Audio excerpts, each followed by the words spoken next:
professor Tônio. Hoje é dia de jogar. Hoje a gente vai conhecer Hnefatafl. Cara, um jogo de origem viking, cara. Aquela população do norte da Europa que passava meses e meses embaixo da neve, sem ter muito o que fazer, preso dentro de suas casas, né? Ou então navegando a longas distâncias com um tédio primoroso assim, e eles tinham que matar isso de alguma forma.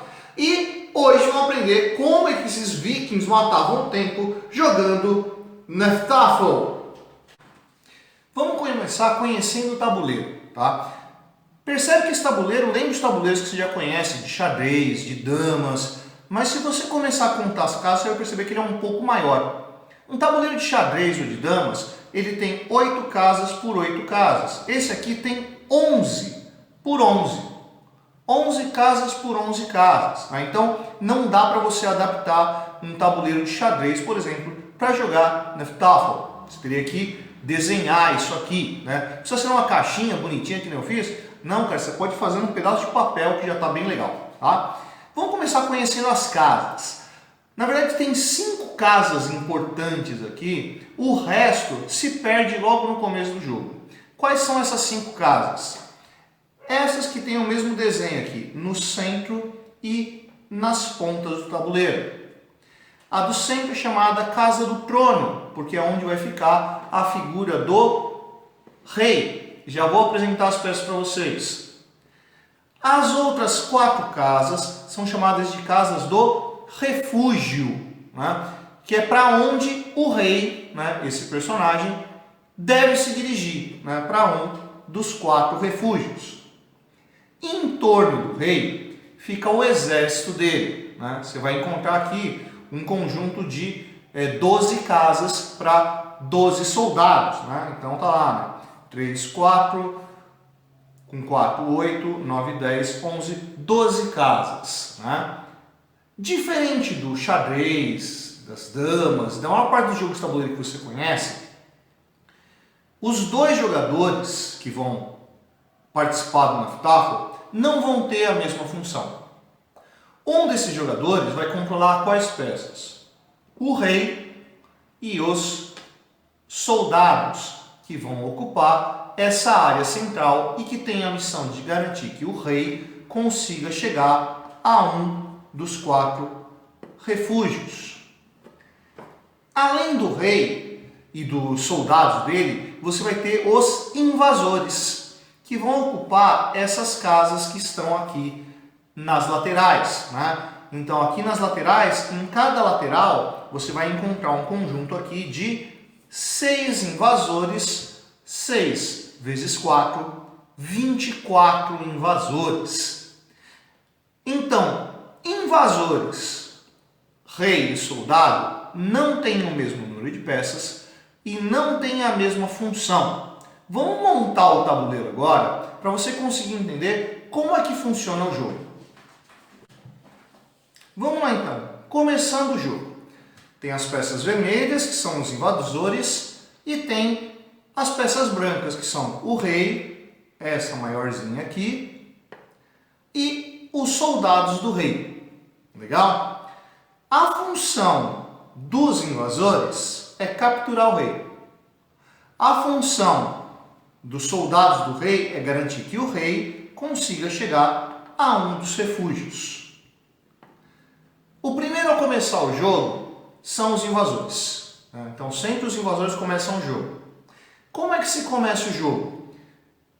Cada peça pode se movimentar em qualquer quantidade de casas, seja na horizontal, seja na vertical, nunca na diagonal, né? Então as peças fazem esse movimento ou esse movimento, tá? Nunca esse movimento. Quantas casas por vez? Quantas quiser. Você escolhe qual vai ser o movimento das suas peças. Para se capturar alguma das peças dos adversários, você deve cercar o seu adversário com 2 peças, uma de cada lado, num mesmo sentido, seja na horizontal, seja na vertical. Então, imagina que começou o jogo. Vai lá o invasor e faz esse movimento.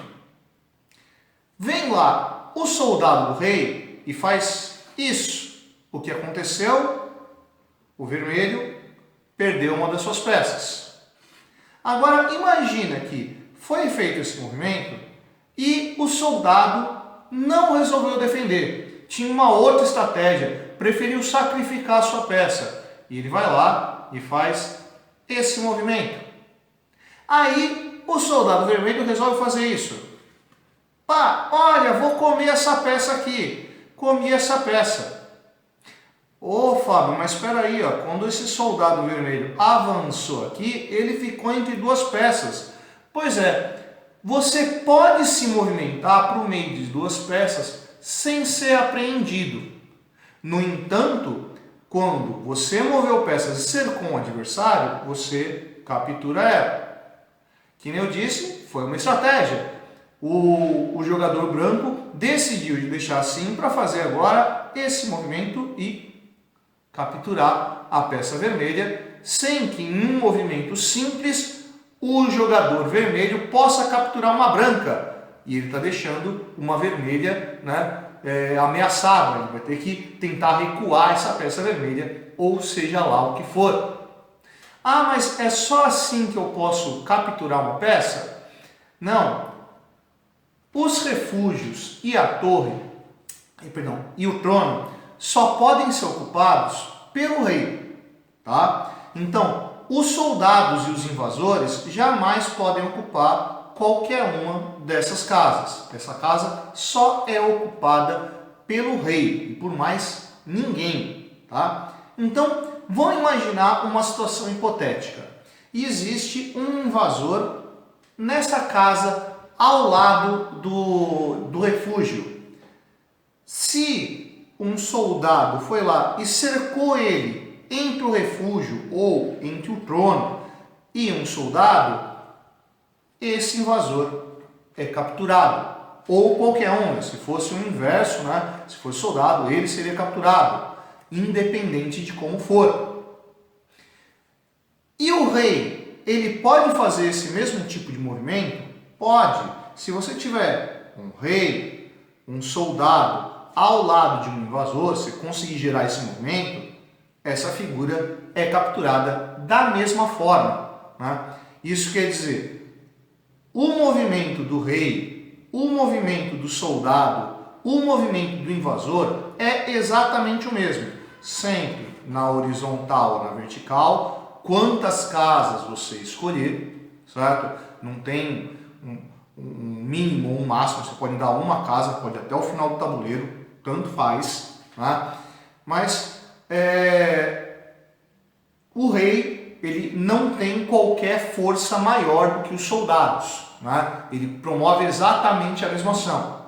Ah, então para capturar o rei quer dizer que eu tenho que fazer exatamente a mesma coisa? Cercar o rei por dois lados e basta? Não, meu amigo, para capturar o rei a coisa é um pouco mais complicada. Você tem que capturar o rei cercando ele pelos dois eixos, tanto na horizontal quanto na vertical. Nossa, isso complicou pra caramba. Complicou, né? Ah, mas e se o rei estiver perto do canto? Eu posso fazer esse tipo de movimento e cercar o rei? Pode, isso é possível, sem problema nenhum. Aliás, se você conseguir a façanha de cercar o rei dessa forma, ainda é possível. Ah, mas eu coloquei nessa posição a próxima jogada do rei, ele poderia simplesmente ir para o refúgio. Não, antes dele ir para o refúgio, ele já foi cercado pelos invasores e pelo refúgio. O mesmo pode acontecer se o local for o trono. Lembra que no trono, assim como os refúgios, só o rei pode parar. Ou seja, vamos até criar uma outra situação aqui, deixa o rei lá. Essa peça eu posso mover quantas casas eu quiser? Posso, ó, até o trono. Essa eu poderia movimentar até o final do tabuleiro, sem problema nenhum. Ah, é a única chance que eu tenho de vencer o jogo? Não, olha a situação que estão as minhas peças aqui, ó. chegou a situação onde diversas peças brancas já foram comidas. Se o vermelho fizer esse movimento e comer o soldado, o rei ficou sozinho. Nesse momento, os invasores venceram o jogo, porque não tem como o rei conseguir comer qualquer uma das peças adversárias e ele está numa desvantagem terrível. Então, nesse momento, acabou o jogo. E você pode perceber que, com pouquíssimos movimentos, né, você poderia acabar com esse rei. Ah, e se a situação fosse o inverso? Né? E se chegasse e tivesse apenas uma peça vermelha? Os brancos venceram o jogo. Né? Porque como é que uma única peça vermelha vai conseguir cercar o rei por dois eixos diferentes? Mesmo que ele tivesse presinho ali no campo, né? Faltaria uma peça para bloquear o rei. O jogo parece meio confuso falando assim, a quantidade de movimentos é bastante grande, mas você pode perceber que a lógica disso aqui, em poucas jogadas, você já aprende e você já consegue desenvolver uma jogada em cima disso aí. Hnefatafl, um jogo de tabuleiro viking baseado em cima de estratégia que pode render ali bons momentos de diversão. Sim, montar o tabuleiro não é a coisa mais simples desse mundo, demanda aí um certo esforço, mas que vai te gerar grandes momentos de prazer. E aí, curtiu o jogo de hoje? Se curtiu, vai lá embaixo dar um curtir, não curtiu, vai lá embaixo dar um descurtir. É gentil da sua parte estar no canal. Esse é o Tabuleiro do Setório, eu sou o professor Fábio, e você, meu amigo, você deveria estar jogando um bom jogo.